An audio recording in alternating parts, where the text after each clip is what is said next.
Bonjour, ayez confiance dans la grâce souveraine de Dieu. La grâce souveraine, ça veut dire que Dieu est souverain de votre vie si vraiment vous vous abandonnez à lui, si vous vous livrez dans la prière par une confession réelle et véritable en disant « Seigneur, maintenant je m'abandonne entre tes mains ». Et vous savez, il y a un moment, il faut accepter de dire « J'en ai assez de conduire moi-même le véhicule de ma vie ».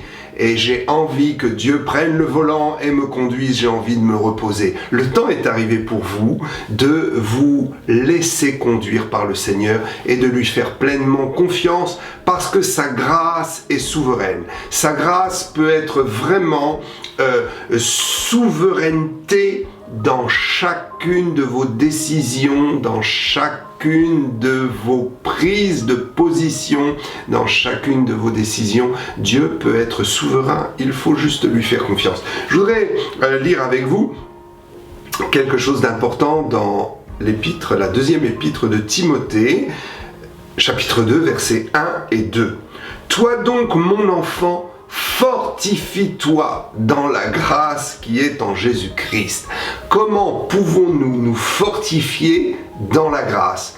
Tout simplement en lisant la parole de Dieu, en vous nourrissant de la parole de Dieu, en nettoyant votre esprit de toutes les pensées négatives que ce monde peut nous infliger, que les épreuves de la vie peuvent nous infliger.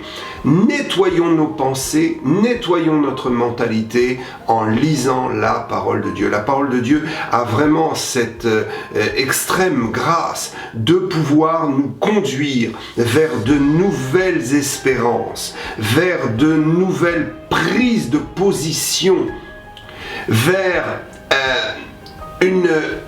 un avenir, une espérance et un avenir qui soit vraiment celui dans lequel Dieu veut nous conduire, c'est-à-dire celui de la grâce. L'avenir avec Dieu est un avenir de grâce. Fortifie-toi dans la grâce, ça veut dire que ce qui est devant toi en tant que chrétien est forcément béni par la grâce de Jésus-Christ. Dans notre chemin, nous devons trouver ce qui est bénédiction et grâce. Tout au long de notre vie, nous faisons des expériences, bonnes et mauvaises.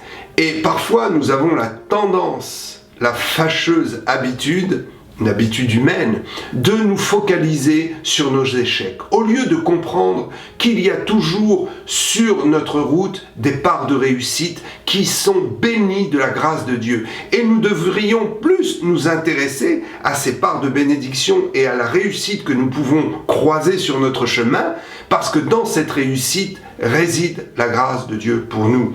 Fortifions-nous dans la grâce qui est en Jésus-Christ. La grâce de Dieu, c'est que Jésus-Christ nous a tout pardonné. C'est que Jésus-Christ ne cherche pas à être notre bourreau ou il ne cherche pas à être celui qui va nous corriger et nous frapper. Dieu cherche tout simplement à nous faire jouir de la grâce qu'il nous offre par les bénédictions que nous pouvons obtenir en Jésus-Christ.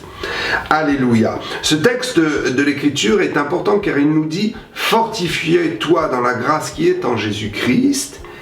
Et ce que tu as entendu de moi, en présence de beaucoup de témoins, confie-le à des hommes. Alléluia. Waouh! Comment est-ce que je peux me fortifier dans la grâce? En confessant la bénédiction, en confessant ce que j'ai appris.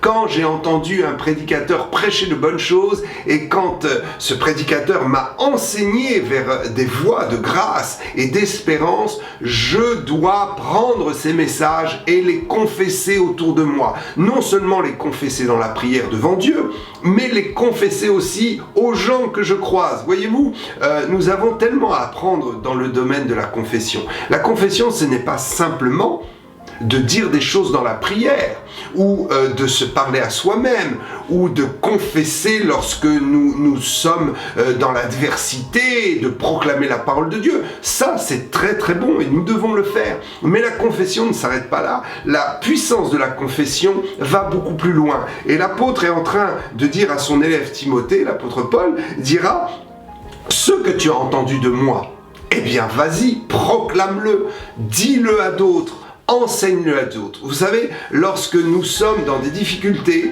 et que nous commençons à enseigner les autres sur la parole de Dieu, le diable va venir et nous dire « Mais comment tu peux enseigner ces choses puisque toi-même, tu n'es pas en train de les vivre ?» Oh, rejetez la pensée diabolique et dites, le principe divin, c'est ce que me donne la parole de Dieu. Le principe divin, c'est pas ce que je pense. Ma pensée dit que si je suis dans la difficulté, je ne peux pas enseigner quelqu'un. Si je suis malade, je ne peux pas prier pour un malade. Si j'ai un problème que je n'ai pas encore résolu dans ma vie, je ne peux pas inviter quelqu'un à résoudre dans sa vie le même problème que j'ai. Oh, ceci sont des pensées diaboliques. La Bible dit que nous devons confesser ce que nous avons appris. Ce qui nous a été enseigné doit être confessé. N'ayez pas peur de dire la vérité. La vérité ne nous appartient pas. La vérité ne vous appartient pas. Et si vous avez reçu de bonnes choses dans des enseignements, ces bonnes choses et ces enseignements viennent de Dieu et appartiennent au Seigneur. Et notre devoir,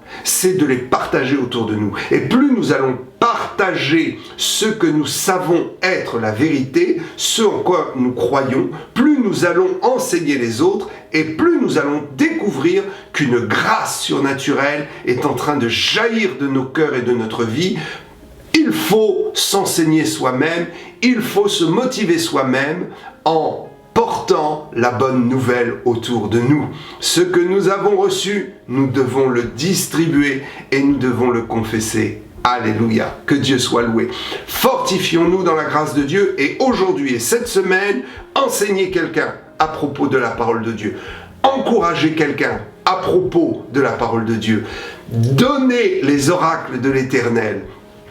Allez-y et proclamez la parole. Enseignez ce que on vous a vous-même enseigné. Enseignez que Jésus-Christ est mort à la croix pour délivrer le pécheur de ses péchés et pour donner la vie éternelle. Fortifiez-vous en proclamant la parole de Dieu. Je vous souhaite un bon lundi, une bonne semaine et je vous dis à bientôt, à bientôt, à bientôt.